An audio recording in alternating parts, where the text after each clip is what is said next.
అందరికీ మురళీధర్ క్లాస్ రూమ్కి స్వాగతం.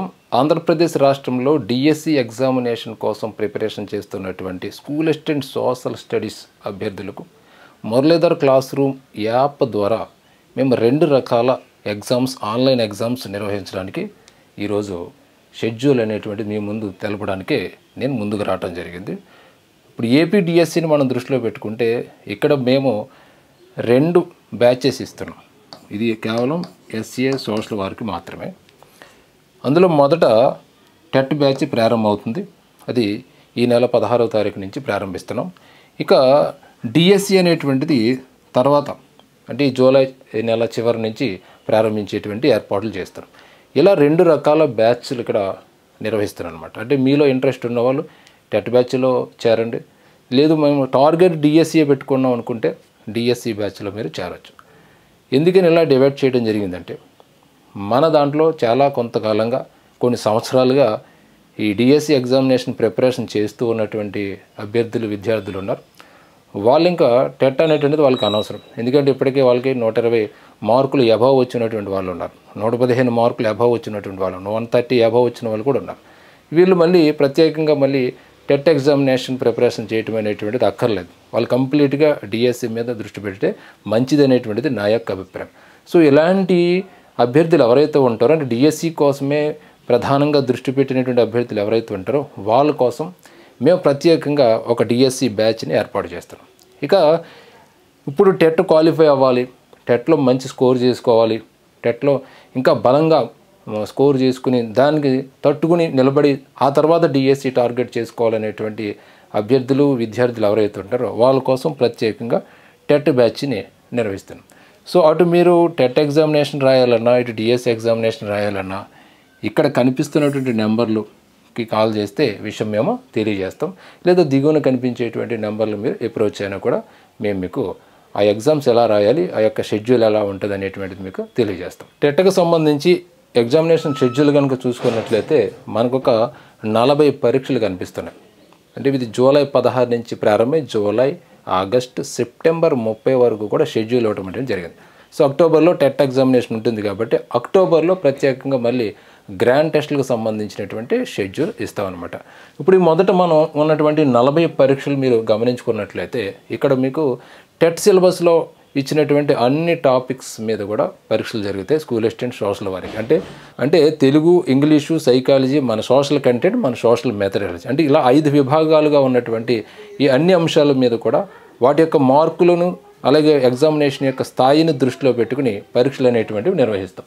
ఇప్పుడు మనం మొదటి పరీక్ష కనుక చూసుకున్నట్లయితే జూలై 16వ తారీఖున తెలుగు ఎగ్జామ్ ఉంటుంది.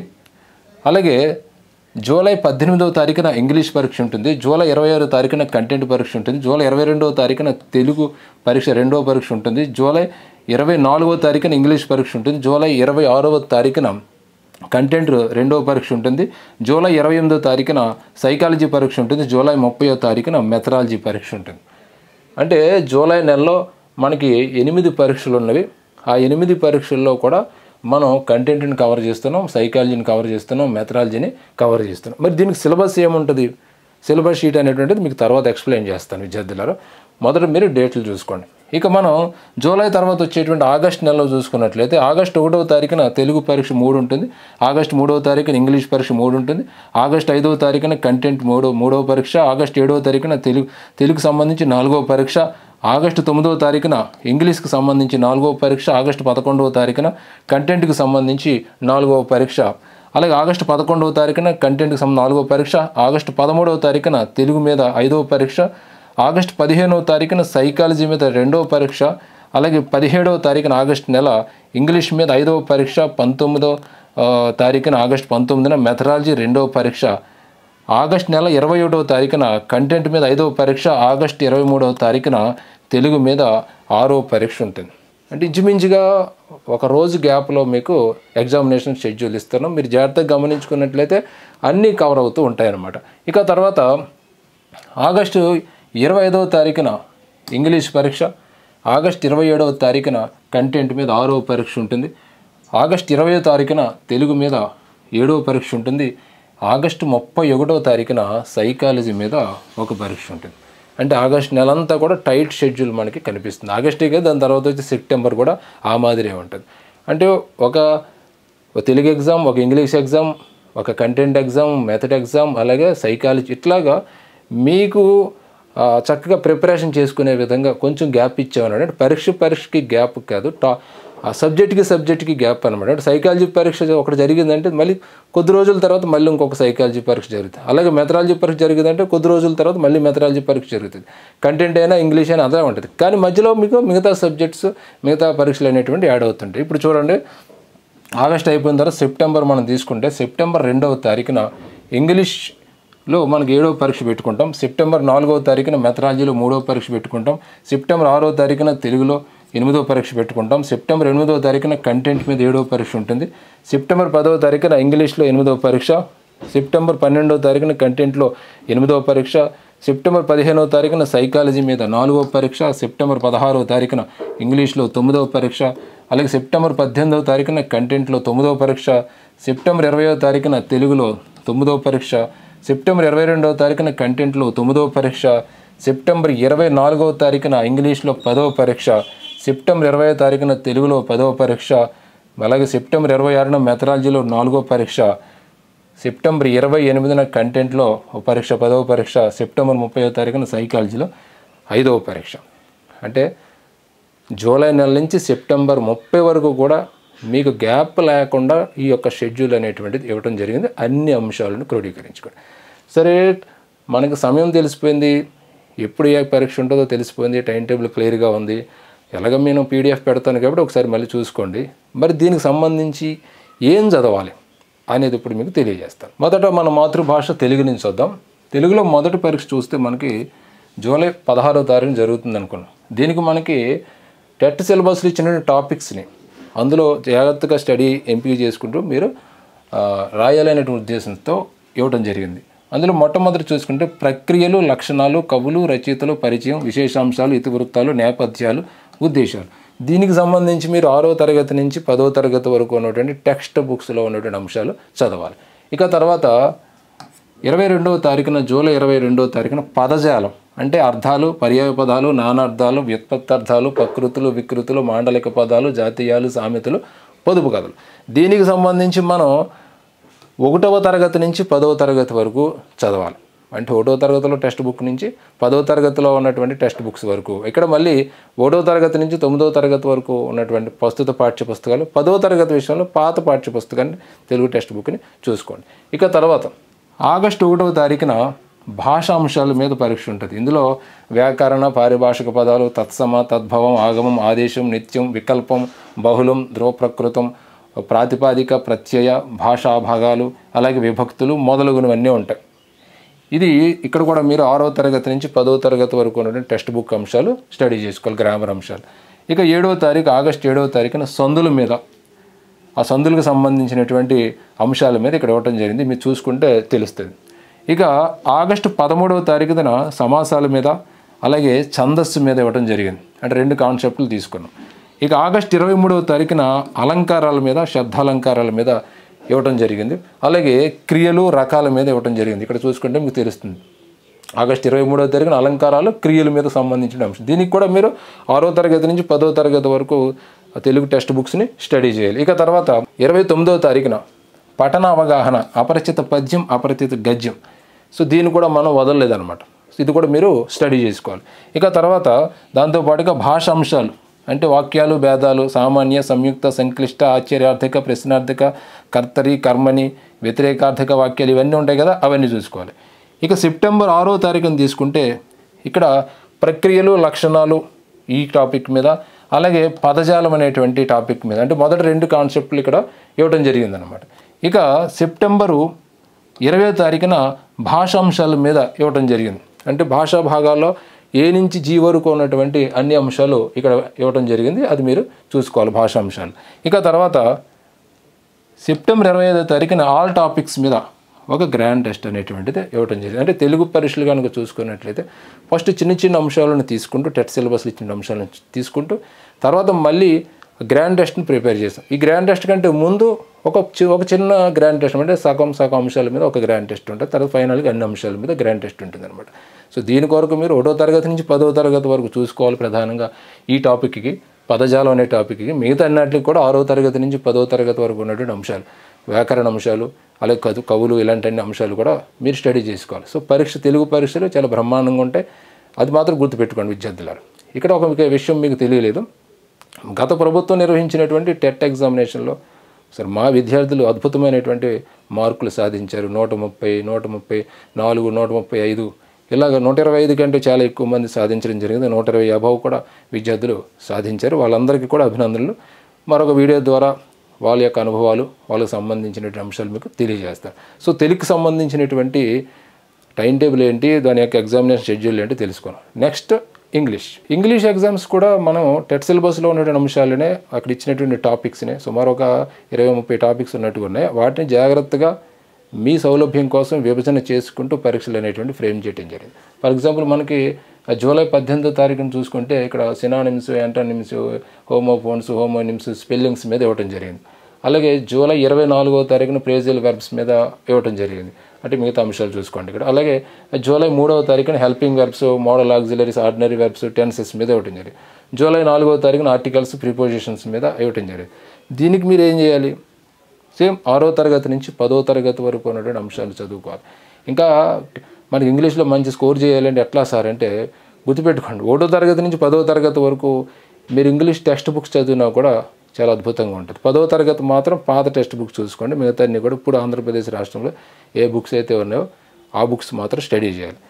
ఇక 5వ పరీక్ష కనుక మనం చూసుకున్నట్లయితే జూలై 17వ తారీఖున ఉంటుంది.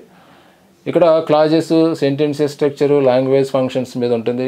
అలాగే అదే నెల 25వ తారీఖున agreement of subject with verb words. అలాగే ఆగస్టు 9వ తారీఖున చూసుకున్నట్లయితే పార్ట్స్ ఆఫ్ స్పీచ్, లింకర్స్, అలాగే పంక్చువేషన్ అండ్ క్యాపిటలైజేషన్స్ అనేవి ఇక్కడ మనకి కనిపిస్తున్నాయి. ఆగస్టు 10వ తారీఖున చూసుకుంటే transformation of sentences, writing of discourses. అలాగే ఆగస్టు 16వ తారీఖున కామన్ ఎర్రర్స్, డిస్కోర్సెస్, ప్రోజెస్ ఉంది. ఇక 7వ పరీక్ష చూసుకున్నట్లయితే సెప్టెంబర్ 2వ తారీఖున, మన సెప్టెంబర్ నెలకి ఎంటర్ అయినట్టు parts of speech, linkers, punctuations and capitalisations మీద ఇక్కడ ఉన్నవి. అలాగే సెప్టెంబర్ 10వ తారీఖున మనకి transformation of sentence, writing of discourses ఉన్నది. సెప్టెంబర్ 16వ తారీఖున కామన్ ఎర్రర్స్, అలాగే డిస్కోర్సెస్, ప్రోజ్ అన్నది. అలాగే 24వ తారీఖున సెప్టెంబర్ ఆల్ టాపిక్స్ మీద పరీక్ష ఉన్నది. సో ఇక్కడ కూడా టెట్ సిలబస్లో ఉన్న అన్ని అంశాలను కవర్ చేసుకుంటూ మళ్ళీ చివరిలో ఒక గ్రాండ్ టెస్ట్ అనేటువంటిది నిర్వహిస్తాను. ఇక తర్వాత సైకాలజీ మనం కనుక చూసుకున్నట్లయితే, అంటే వాడు 3 టాపిక్స్కి సైకాలజీ ఇవ్వడం జరిగింది, కానీ నేను దాన్ని 4 విభాగాలుగా నేను క్రోడీకరించడం జరిగింది. ఇందులో మనకి శిశు వికాసం మీద ఒక టాపిక్ ఉంటుంది, అభ్యసనం మీద ఒక టాపిక్ ఉంటుంది, బోధనా శాస్త్ర అంశాల మీద ఒక టాపిక్ ఉంటుంది, అలాగే ఐసీటీ మీద ఒక టాపిక్. అంటే 4 విభాగాలుగా మనకి ఈసారి సైకాలజీ అనేటువంటిది కనిపిస్తుంది.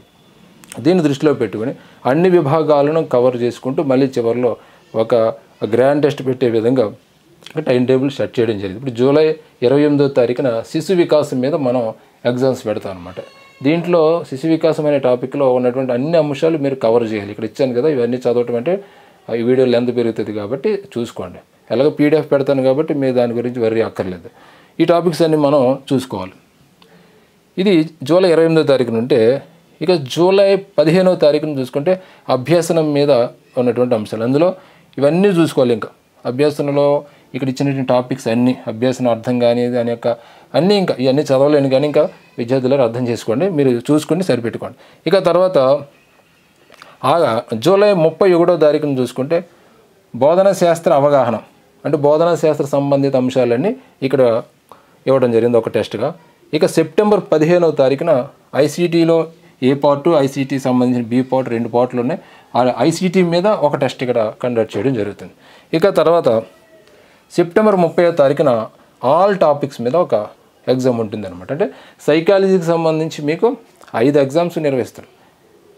ఈ 5 ఎగ్జామ్స్కి సంబంధించి మీరు చదవలసిన అంశాలు చాలా ఉన్నాయి కాబట్టి ఎగ్జామ్కి గ్యాప్ ఇచ్చుకుంటూ వచ్చాం. మీరు జాగ్రత్తగా గమనించుకుంటూ చూడండి విద్యార్థులారా. సో మొదటి పరీక్ష 28వ తారీఖు జూలై 28న జరుగుతుంటే, రెండవ పరీక్ష 15వ తారీఖు, ఎప్పుడు సెప్టెంబర్ 15వ తారీఖున జరుగుతుంది. అంటే గ్యాప్ ఎక్కువ ఉంది. ఈ గ్యాప్లో మీరు బాగా స్టడీ చేస్తారనే ఉద్దేశంతో అలా ఇవ్వటం జరిగింది. సో ఇది మన మొదటి 3 అంశాలు 90 మార్కులకు సంబంధించి టైం టేబుల్. ఇక అత్యంత ముఖ్యమైనటువంటిది మన యొక్క కంటెంట్. దీనికి సంబంధించి టెట్ సిలబస్లో ఉన్నటువంటి అంశాలను మీ సౌలభ్యాన్ని దృష్టిలో పెట్టుకుని, మీ యొక్క స్థాయిని దృష్టిలో పెట్టుకుని, మీకున్న సమయాన్ని దృష్టిలో పెట్టుకుని నేను జాగ్రత్తగా ఇవ్వడం జరిగిందనమాట. అది మీకు టైం టేబుల్ ఎక్స్ప్లెనేషన్ చేసినప్పుడు మీకు అర్థమవుతుంది. చూడండి, ఇప్పుడు కంటెంట్కి సంబంధించి మనం ఒకసారి కనుక టైం టేబుల్ కనుక చూసుకున్నట్లయితే మొట్టమొదటిగా మనకి కంటెంట్లో సంబంధించి మొదటి పరీక్ష జూలై 20వ తారీఖున జరుగుతుంది. 20వ తారీఖున దీనికి సంబంధించి మనం టెట్ సిలబస్లో చివరి టాపిక్స్ ఇచ్చామన్నమాట. అంటే మనకు మనకు 6 టాపిక్స్ ఉన్నాయి కదా, 6 టాపిక్స్లో చివరి మనం ఇచ్చుకోవడం జరిగింది. అందులో ఒకటి చూడండి, మతం మరియు సమాజము, రెండోది సంస్కృతి మరియు కమ్యూనికేషను అనేటువంటిది ఇవ్వడం జరిగింది. ఇందులో వివిధ మతాలకు సంబంధించిన అంశాలు, అలాగే భారతీయ సంస్కృతి భాషలకు సంబంధించిన అంశాలు, అలాగే తొలి నాగరికతలు ఇవన్నీ ఉన్నది. మీరు చూసుకుంటే తెలుస్తుంది. అని దీనికి సంబంధించి మనం ఏం చదవాలి, ఇది కీలకం. సిలబస్ని జాగ్రత్తగా స్టడీ చేసుకున్నట్లయితే సింపుల్గా మొదటి పరీక్ష మేము ఇబ్బంది పెట్టే విధంగా ఉండకూడదు కదా కంటెంట్లో. అందుకనే సింపుల్గా చూడండి, 6th క్లాస్లో 2 పాఠాలు చదివితే సరిపోతుంది. తొలి నాగరికతలు, 11వ పాఠం భారతీయ సంస్కృతి భాషలు మరియు మతాలు అనేటువంటి టాపిక్. 2 టాపిక్స్. అయితే మరి 7th క్లాస్లో ఒకే ఒక టాపిక్, భక్తి మరియు సూఫీ ఉద్యమాలకు సంబంధించిన టాపిక్స్ చదివితే సరిపోతుంది అనమాట. ఓకే. ఇక తర్వాత 26వ తారీఖు జూలై 26వ తారీఖున మనకి మరొక పరీక్ష, సమానత్వం వైపు వైవిధ్యం, వివక్షత, రకాలు, రాజ్యాంగ నిబంధనలు, మహిళలు, ప్రపంచాన్ని మార్చడం, మహిళా ఉద్యమం, ఇవన్నీ టాపిక్స్ ఉన్నాయి. ఈ టాపిక్కి సంబంధించి మీరు 2వ పరీక్షకి టెక్స్ట్ బుక్స్ ప్రకారం ఏం చదవాలి అంటే 6th క్లాసులో 9వ పాఠం ప్రభుత్వం, 10వ పాఠం స్థానిక స్వపరిపాలన, అలాగే 12వ పాఠం సమానత్వం వైపు అనేటువంటిది చూడాలి. ఇక తర్వాత 7th క్లాసులో 9, 10, 13 టాపిక్స్. 9వది భారత రాజ్యాంగ పరిచయం, రాష్ట్ర ప్రభుత్వం, ప్రపంచ పరివర్తనలో మహిళలు, అలాగే 8వ క్లాసులో మనకు పాలిటిక్స్ విభాగంలో భారత రాజ్యాంగం, లౌకిక తత్వం అవగాహన, మనకు పార్లమెంట్ ఎందుకు అవసరం, చట్టాలను అర్థం చేసుకుందాం, న్యాయ వ్యవస్థ, మన న్యాయ వ్యవస్థను అర్థం చేసుకుందాం, అలాగే వివక్షతను అర్థం చేసుకుందాం, వివక్షతను ఎదుర్కోవటం, ప్రజా సౌకర్యాలు, చట్టం మరియు సామాజిక న్యాయం. అంటే 8వ తరగతిలో 10 టాపిక్స్ వచ్చేసినాయి. ఇక 8వ తరగతిలో మళ్ళీ హిస్టరీలో మహిళలు, కులాలు, సంస్కరణలు. అంటే చక్కగా సిలబస్ను మనం టెట్లో ఇచ్చినటువంటి సిలబస్లో ఉన్నటువంటి అంశాలను టెక్స్ట్ బుక్లో ఎక్కడెక్కడ ఉన్నాయో జాగ్రత్తగా తీసుకుని ఇక్కడ పొందుపరచడం జరిగింది. అంటే 2వ పరీక్షకు మీరు ఇన్ని పాఠాలు చదవాలి. 6వ తరగతిలో 3, 7వ తరగతిలో 3, 8వ తరగతిలో 10 ప్లస్ 1 అంటే 11 పాఠాలు 8వ తరగతి నుంచి వస్తున్నాయి. హిస్టరీ విభాగం నుంచి, పాలిటిక్స్ విభాగం నుంచి. ఓకేనా విద్యార్థులారా? ఇక తర్వాత 5వ తారీఖున ఇది సెప్టెంబర్ 5వ తారీఖున 3వ పరీక్ష కనుక చూసుకున్నట్లయితే ఇక్కడ మీకు ప్రజాస్వామ్యం అంటే ఏమిటి, ప్రజాస్వామ్యం ఎందుకు, రాజ్యాంగ రూపకల్పన, ప్రజాస్వామ్య రాజ్యాంగం, వర్ణ వివక్షత వ్యతిరేక, ఇది ఈ ఉద్యమాలు, పౌరులు మరియు ప్రభుత్వాలు, వీటికి సంబంధించి. అంటే ఇక్కడ ఈ టెట్ ఎగ్జామ్ మన ఎగ్జామ్స్ ఏంటంటే 6, 7, 8 తరగతులకు సంబంధించి ఒక పరీక్ష అదే విభాగం నుంచి, అలాగే మళ్ళీ అదే విభాగం నుంచి 9, 10 తరగతుల్లో ఉన్నటువంటి అంశాలపై ఒక పరీక్షను నిర్వహించడం జరుగుతుంది అనమాట. ఇప్పుడు అదే విభాగం మనకి ఈ విభాగంలో 3వ పరీక్ష కనుక చూసుకున్నట్లయితే మీరు ఇక్కడ 9వ తరగతిలో ప్రజాస్వామ్యం అంటే ఏమిటి, ప్రజాస్వామ్యం ఎందుకు, రాజ్యాంగ రూపకల్పన, ఎన్నికలు, రాజకీయాలు, సంస్థల పనితీరు, ప్రజాస్వామ్య హక్కులు, ఇది చదువుకోవాలి. ఇక 10వ తరగతిలో పాత బుక్లో మనకి స్వతంత్ర భారత రాజ్యాంగ నిర్మాణము, పౌరులు, అలాగే ప్రభుత్వాలు అనేటువంటి టాపిక్ని మీరు స్టడీ చేయాలి. టెట్ సిలబస్లో ఉన్నటువంటి 4వ విభాగంలో ఉన్నటువంటి అంశాలను మనం 2 భాగాలుగా చేసుకుని 6వ తరగతి నుంచి 8వ తరగతి వరకు ఒక పరీక్ష, 9వ తరగతి నుంచి 10వ తరగతి వరకు ఒక పరీక్ష అనమాట. ఇప్పుడు మిగతా విభాగాలు మరొక పరీక్ష 5వ పరీక్ష చూసుకుంటే 27వ తారీఖున మనకు జరుగుతుంది ఆగస్టు నెలలో. అందులో అక్కడ ఇచ్చినటువంటి టాపిక్ చూసుకుంటే పాలంపూర్ గ్రామ యొక్క కథ, అభివృద్ధి భావనలు, ఇవన్నీ అనమాట. దీనికి రిలేటెడ్గా మనం ఏం చదువుకోవాలి అంటే 9వ తరగతిలో ఎకనామిక్స్ టెక్స్ట్ బుక్స్ కనుక మనం చూసుకున్నట్లయితే అందులో మనకి 4 పాఠాలు కనబడతాయి. పాలంపూర్ గ్రామ కథ, 2వ యూనిట్ వనరులుగా ప్రజలు, ఒక సవాలుగా పేదరికం, భారతదేశంలో ఆహార భద్రత అనేటువంటిది. అలాగే అదే 9వ తరగతిలో మన జాగ్రఫీలో కూడా ఒక పాఠం ఉంటుంది, 6వ పాఠం జనాభా అనేటువంటి పాఠం. ఇక పాత 10వ తరగతి చూసుకున్నట్లయితే అభివృద్ధి భావనలు, ఉత్పత్తి, ఉపాధి అంటే రెండో పాఠం, మూడో పాఠం. 6ది ప్రజలు, 7ది ప్రజలు, నివాస ప్రాంతాలు, 8ది ప్రజలు, వలసలు, 9ది రాంపురం, గ్రామ ఆర్థిక వ్యవస్థ, 10ది ప్రపంచీకరణ, 11ది ఆహార భద్రత, 12ది సమానత, సుస్థిరత, అభివృద్ధి. అంటే ఇక్కడ టెట్ సిలబస్లో మనకి రెండవ విభాగం మనకి ఏంటంటే ప్రొడక్షన్, ఎక్స్చేంజ్ అండ్ లైవ్లీహుడ్స్ అనేటువంటి విభాగం. ఇది ఎకనామిక్స్ సంబంధించింది అనమాట. దీన్ని మనం ఏం చేసాం, 2 విభాగాలుగా తీసుకున్నాం. 6, 7, 8 అంశాలు, 8వ తరగతిలోని అంశాలు, 9, 10వ తరగతిలో ఉన్నటువంటి అంశాలు. మీకు కుదిరితే ఇంటర్మీడియట్ వరకు కూడా చూసుకోండి విద్యార్థులారా. అంటే ఇట్లాగా 2 పరీక్షలు ఫ్రేమ్ చేయడం వల్ల మీకు చదవడానికి ఈజీగా ఉంటుంది. మొదట 6, 7, 8లో ఉన్న అంశాలు చదువుతారు, తర్వాత 9, 10లో ఉన్నటువంటి అంశాలు చదువుతారు. ఇది మనకు 5వ పరీక్షకు సంబంధించినటువంటి అంశాలు. ఇక 6వ పరీక్ష కనుక చూసుకున్నట్లయితే 27వ తారీఖు, 8వ నెల 27వ తారీఖున ఉంటుంది. అది జాగ్రఫీ విభాగం. మనకి టెట్ సిలబస్లో మొదటి టాపిక్ అనమాట. ఇది కూడా అంతే.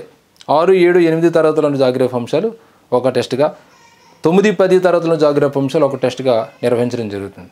ఇప్పుడు ఈ జాగ్రఫీ అంశాలు మనకు చూసుకున్నట్లయితే సిలబస్లో ఉన్నటువంటి జాగ్రఫీ అంశాలు ఇవి, టెట్ సిలబస్లో ఇచ్చినటువంటి అంశాలు. దీనికి రిలేటెడ్గా మనం చదవాల్సిన అంశాలు ఏంటి, 6వ తరగతిలో ఏం చదవాలి, 7వ తరగతిలో ఏం చదవాలి, 8వ తరగతిలో ఏం చదవాలి చూసుకుంటే 6వ తరగతిలో 1, 2, 3, 4 పాఠాలు చూసుకోవాల్సిందే యూనిట్లు. ఇక 7వ తరగతిలో 1, 2, 3 పాఠాలు చూడాలి. ఇక 8వ తరగతిలో జాగ్రఫీ విభాగానికి సంబంధించి 2 పాఠాలు స్టడీ చేయాలి. 1 వనరులు, 2ది భూమి, నేల, నీరు, సహజ వృక్ష సంపద, వన్యప్రాణులు అనేటువంటి టాపిక్ ఈ పరీక్షకు సంబంధించి. సో ఇక్కడ టైటిల్స్ కనబడుతున్నాయి కాబట్టి నేను చదవట్లేదు, చూసుకోండి విద్యార్థులారు. సో ఇక్కడ తర్వాత ఏమవుతుంది, మనకి 6, 7, 8 తరగతులకు సంబంధించి పరీక్ష మనం 28వ తారీఖు, 27వ తారీఖున చదువుతాం. ఇక తర్వాత మనకి ఈ జాగ్రఫీ అంశాల్లో 9, 10 తరగతులకు సంబంధించి చూసుకున్నట్లయితే ఇది 7వ పరీక్షగా మనకి 8వ తారీఖున జరుగుతుంది.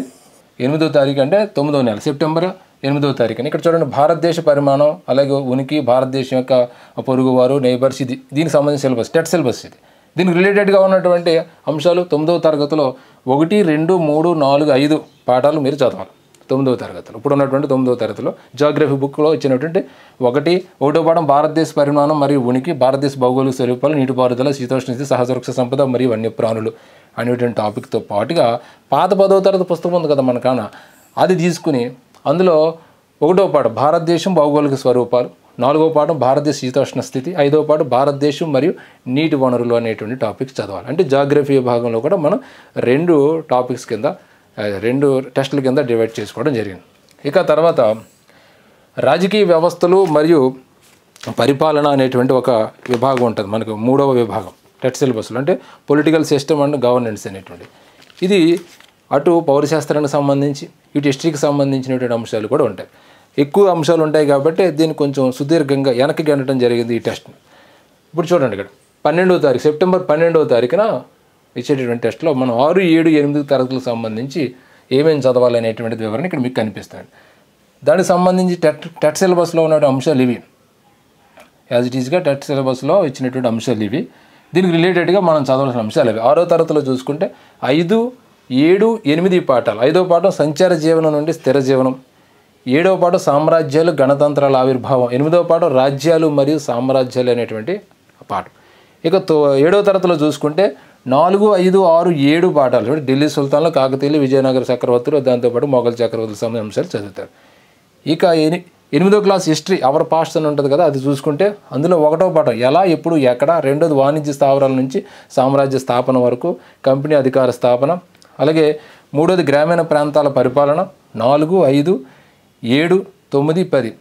సో 7వ పాఠం స్థానికులను నాగరికులు చేయటం, దేశానికి విద్యను అందించడం, 9వ పాఠం భారత జాతీయ ఉద్యమం, స్వతంత్ర అనంతర భారతదేశం. అంటే ఇంచుమించుగా అన్ని పాఠాలు వచ్చేసినాయి ఇక్కడ, ఒక 6వ పాఠం తప్ప విద్యార్థులారు జాగ్రత్తగా గమనించుకుంటే తెలుస్తుంది. ఇవన్నీ కూడా మీరు చదవాలి. ఇక తర్వాత ఇదే విభాగం నుంచి మనకి మరొక పరీక్ష సెప్టెంబర్ 22న జరుగుతుంది, సెప్టెంబర్ 22వ తారీఖు. ఇక్కడ కనుక చూసుకున్నట్లయితే టెట్ సిలబస్లు ఇచ్చిన అంశాలు, ఒక రాజ్యాంగ రచన ప్రక్రియ, భారత రాజ్యాంగ రచన ప్రక్రియ, రాష్ట్రాలు ఏర్పడడం, ఇవన్నీ వీటికి సంబంధించిన అంశాలు. అలాగే దీనికి రిలేటెడ్గా మనం ఏం చదువుకోవాలి, ప్రస్తుతం 9వ తరగతి హిస్టరీ పుస్తకంలో ఉన్నటువంటి పాఠాలు చూసుకోవాలి. ఇక్కడ ఫ్రెంచ్ విప్లవం కానీ, ఐరోపాలో సామ్యవాదం, రష్యా విప్లవం, నాజిజం, హిట్లర్ ఉన్నతి, జీవనోపాధులు, ఆర్థిక వ్యవస్థలు, సమాజాలు, అటవీ సమాజం, వలసవాదం, ఆధునిక ప్రపంచంలో పశు పోషకులు, ఇవన్నీ యాజ్ ఇట్ ఈజ్ ఇవ్వడం జరిగింది సిలబస్ కనుక మీరు చూసుకున్నట్టు. ఈ పక్కన చూసుకుంటే మీకు అన్నీ కనపడుతూ ఉంటాయి. ఇక తర్వాత పాత 10వ తరగతి తీసుకున్నట్లయితే ఇక్కడ 13వ పాఠం 14వ పాఠం, 15వ పాఠం, 16వ పాఠం, 18, 19, 20, 21 కూడా మీరు స్టడీ చేసుకోవాలి విద్యార్థులారు. 9, 10 తరగతులకు సంబంధించి ఇక్కడ ఇవ్వడం జరిగింది. ఒకసారి చూసుకుంటే మీకు తెలిసిపోతుంది. ప్రతి పాఠం నేను అక్కర్లేదని భావిస్తున్నాను. ఇక తర్వాత సెప్టెంబర్ 28వ తారీఖున ఆల్ టాపిక్స్ మీద గ్రాండ్ టెస్ట్ ఉంటుంది. అంటే కంటెంట్ విభాగంలో ఇచ్చినటువంటి ఆల్ టాపిక్స్ అంటే ఎన్ని ఉంటాయి మనకి 6 టాపిక్స్ ఉన్నాయి కదా, 6 టాపిక్స్ మీద ఒక గ్రాండ్ టెస్ట్ ఉంటుంది. చిన్నగా తర్వాత గ్రాండ్గా మనం ఇక్కడ కంటెంట్కి సంబంధించి ఎగ్జామ్స్ రాస్తానమాట. మీరు జాగ్రత్తగా గమనించుకున్నట్లయితే సులభంగా చదివేవి మొదట పెట్టాను ఎగ్జామ్స్, ఎక్కువ సిలబస్ ఉన్నవి కొంచెం తలపోటు అయ్యేవి చివరికి గంటడం జరిగింది. మీరు 9th క్లాస్ కనుక హిస్టరీ చాలా టఫ్ ఉంటుంది, ప్రతి అంశము కూడా కీలకము, జాగ్రత్తగా స్టడీ చేయండి విద్యార్థులు. అలాగే 8th క్లాస్లో ఉన్నటువంటి హిస్టరీ కూడా చాలా తలపోటుగా ఉంటుంది. ఏది వదలకుండా ప్రతి పేజీలో ఉన్నటువంటి అంశాలను మీరు చదవవలసిందే మనం పెట్టేటువంటి పరీక్షల కోసం. ఓకే, ఇక తర్వాత నాకు ఎంతో ఇష్టమైనటువంటి మెథడాలజీలో మనకి ఇక్కడ క్లియర్ కట్గా మనకి మెథడాలజీ కనుక చూసుకున్నట్లయితే ఎన్ని అంశాలు కనిపిస్తున్నాయి. మెథడాలజీలో 6 టాపిక్స్ కనపడతాయి మనకి మెథడాలజీలో. సో 6 టాపిక్స్ని మేము ఏం చేశానంటే ఒక ఎగ్జామ్కి వచ్చి 2 టాపిక్స్ కింద డివైడ్ చేసుకుంటూ మరి అన్ని 6 టాపిక్స్ మీద ఒక పరీక్షను నిర్వహించడం జరుగుతుంది. సో దీని కొరకు మీరు మనకి పాత బీఈడి పుస్తకాలు అంటే ఆంధ్రప్రదేశ్ జగన్మోహన్ రెడ్డి కాలంలో వచ్చినటువంటి ఈ బీఈడి సోషల్ మెథడాలజీ బుక్స్ కాకుండా కొంచెం పాత అంటే సిలబస్లో 2019, 2016 అని ఇవ్వడం జరిగింది. కాబట్టి ఏదైతే మీరు ముందు చదువు ఉన్నారో సెమిస్టర్ 1, సెమిస్టర్ 2గా దుడ్డు బుక్ ఏదైతే ఉంటుందో లావు బుక్ అందులో ఉన్నటువంటి అంశాలు ఇక్కడ క్లియర్ కట్గా ఇవ్వడం జరిగింది. దాంతోపాటుగా దానికంటే ముందు ఉన్నటువంటి మరొక దొడ్డు బుక్ ఒక లావు బుక్ ఏదైతే ఉంటుందో అందులో ఉన్న అంశాలు మీరు చదవాలి. దాన్ని దృష్టిలో పెట్టుకుని మీకు ఏం చదవాలి ఏంటి అనేది కూడా క్లారిటీ ఇవ్వడం జరిగింది. ఇక్కడ చూడండి, జూలై 30వ తారీఖున మెథడాలజీ పరీక్షకు సంబంధించి 3వ టాపిక్ 5వ టాపిక్ తీసుకోవడం జరిగింది. టెట్ సిలబస్లో ఉన్నది. అందులో social sciences as integrating area of study అనే ఒక టాపిక్, అలాగే community resource and social sciences laboratory అని ఒక టాపిక్. దీనికి సంబంధించి